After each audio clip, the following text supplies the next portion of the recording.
debito, per esempio, quando si diceva che il debito non è un debito, è un debito fittizio. Certo. Cioè, nel senso, noi finché abbiamo avuto la Banca d'Italia, quindi che dava solo allo Stato. In realtà fino al divorzio dell'81 sostanzialmente. Ecco, allora, quello è che noi dobbiamo spiegare, per esempio, che potrebbe interessare molto. Il motivo per il quale la banca è stata staccata dallo Stato e quindi a quel punto non foraggiava più il debito dello Stato. È che un disegno come quello che vediamo, Maastricht non è uscito in una notte, ovviamente.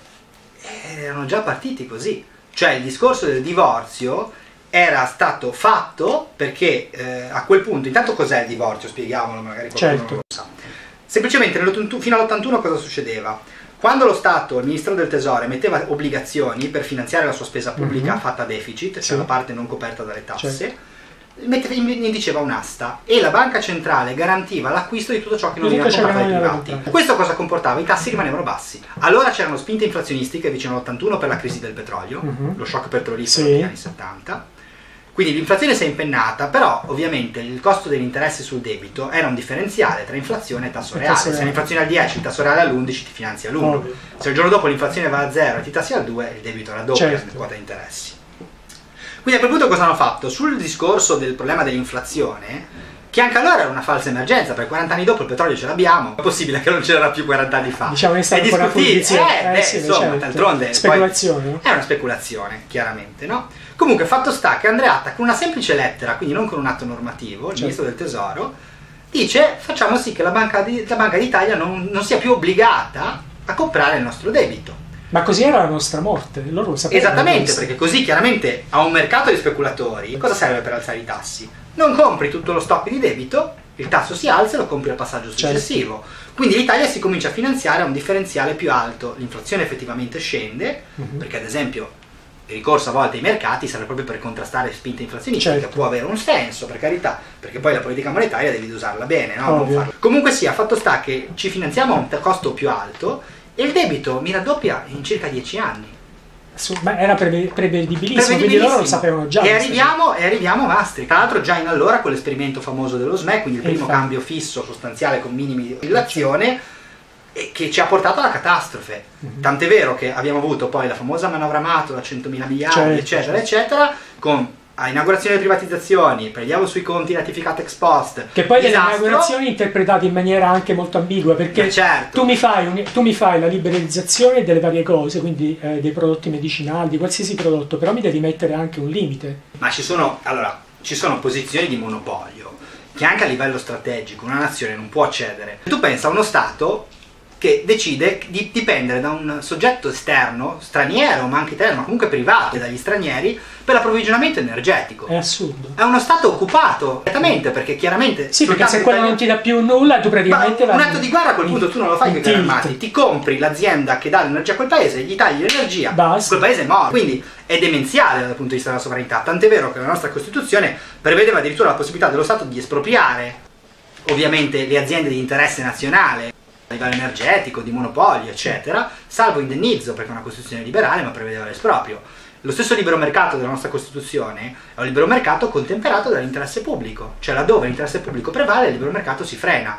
Cioè se per garantire i profitti di una multinazionale devo far morire di infarto un poveraccio, io preferisco curare il poveraccio e la multinazionale farà qualcosa di meno. Non è un problema, perché la nostra società si basa su altro. Quindi il modello costituzionale era un modello estremamente calibrato. E io faccio riflettere a chi poi attacca su questo discorso dicendo ma sei per un modello keynesiano, sei comunista, sei socialista, bla bla bla, che il libero mercato di cui parlano i trattati non è un libero mercato, è un monopolio. È un monopolio. È un'oligarchia, perché ragazzi, se io domani mattina ho il potere di creare moneta nella misura che ritengo e voglio, io compro qualsiasi cosa. Quindi è come giocare a Monopoli contro il banco. Cioè vince il banco, voglio dire, alla fine non c'è partita. Cioè il discorso lì è un cancro all'interno del sistema capitalistico, perché l'unico soggetto che può creare un vero libero mercato è lo Stato, che quando vede che uno sta vincendo troppo lo stoppa, lo calmiera, redistribuisce, non mica lo manda in rovina, assolutamente di questo, però lo stoppa e fa in modo che anche i piccolini possano campare, perché altrimenti tu crei il monopolio, il centro e tutti gli altri muoiono. Ecco, ed ora invece saltiamo e veniamo ad oggi, cioè nel senso, oggi è tutto il contrario, nel senso tu sei piccolo, io ti schiaccio, e gli altri invece vanno su. Oggi ormai è tutto su questo, cioè l'attacco alla piccola e media impresa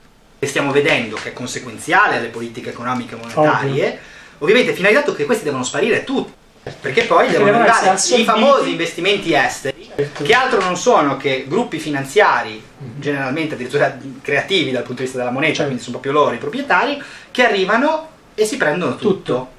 Tra l'altro l'investimento estero che Renzi ti invoca come la soluzione a tutti i mali è un debito per il paese, sotto tutti i punti di vista. Allora, io arrivo, butto dei soldi, non li butto per perdere, farò qualche centinaio di occupati, i miei profitti li porto via, quindi a meno che io non vengo e fallisco e faccio la botta, io se ho un utile, piano piano dreno moneta dal sistema Italia, quindi tolgo base monetaria dal paese, la impoverisco. Non solo, se io mi approprio privatizzando di un settore energetico, sociale, essenziale, produttivo essenziale, esatto, se io me ne vado dopo 20 anni ad esempio, in Italia abbiamo ancora il know-how per saper fare quel tempo, perché a quel punto ti ritrovi nella stessa situazione delle colonie e dei paesi dell'Africa del terzo mondo sfruttati, che hanno visto investimenti, sfruttamento finché conviene, e poi cancellazione. La riforma dell'articolo 18 infatti è finalizzata a questo. Qualcuno dice ma l'articolo 18 è poco applicato ormai, eccetera eccetera. Vero, oggi, ma rimanendo con quelle norme, arrivando alle grosse corporation che assumeranno centinaia di dipendenti, l'articolo 18 diventava fondamentale. E non avere garanzie e non avere diritti nell'ambito del lavoro cosa porta? La deflazione salariale. Quindi lo scopo è svalutare i salari, quindi ecco fatto che tu hai creato un sistema perfetto dove sostanzialmente hai di nuovo oligarchia e sudditi, ed è un sistema codificato che dal punto di vista giuridico non può sfuggire.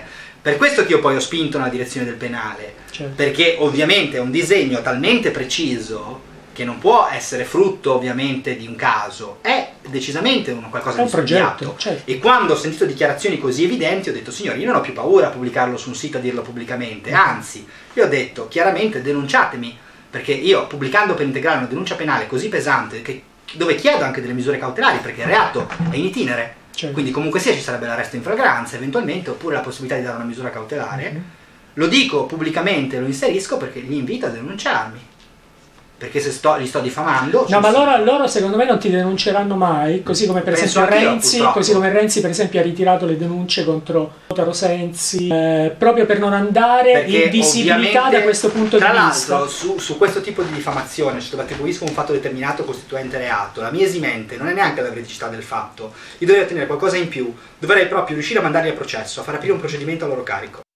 Quindi però capisci che io rischio una multa, tra l'altro sono solvibile, volessero l'invito, possono provarci perché prendono anche dei soldi, quindi se vogliono venire li aspetto, però sostanzialmente ce la giochiamo dove io mi gioco la diffamazione, multa e poca roba, non me ne frega niente, loro potenzialmente potrebbero rischiare un'apertura di un procedimento che comporta la pena dell'ergastolo.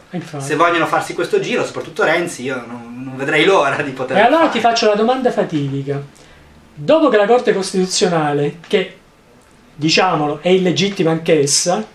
Va cascata. Cioè, esatto, perché visto che il porcello non è copia, visto che le leggono loro, di conseguenza la Corte Costituzionale è illegittima anche. La Corte Costituzionale dice che questo governo è illegittimo, come i governi precedenti, Monti e compagni.